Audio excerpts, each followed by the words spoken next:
কোষে দেখি 23.3-এর 3 দাগের 6 অঙ্কটি। এখানে দেওয়া আছে sign theta into cos theta সমান 1/2 হলে sign theta plus cos theta এর মান কত হবে।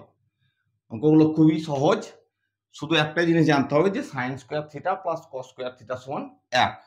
তো যেমন দেখি sine square theta plus cos square theta সমান 1, এটা আমরা জানি, এটা হচ্ছে ফর্মুলা।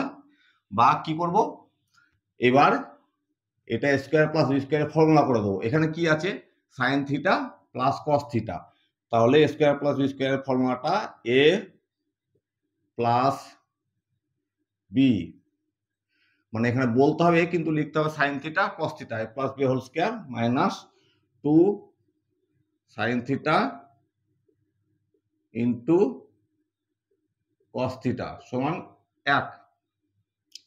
বা এই মানটা নির্ণয় করব আমি, তাহলে sine theta plus cos theta এর হোল স্কোয়ার মাইনাস এই মানটা দেওয়া আছে, এটা দেওয়া আছে 1/2, তাহলে 2 ইন্টু 1/2 সমান 1। এটা কেটে গেল, থাকলো 1, এই 1টা এদিকে চলে যাবে, এদিকে চলে যাবে, এদিকে চলে গেলে প্লাস হয়ে যায়, এখানে মাইনাস 1 আছে, তাহলে আমি লিখবো এখানে sign theta plus cos theta এর হোল স্কোয়ার সমান হচ্ছে 1 প্লাস 1, অর্থাৎ এই 1টা এদিকে চলে গেল এদিকে।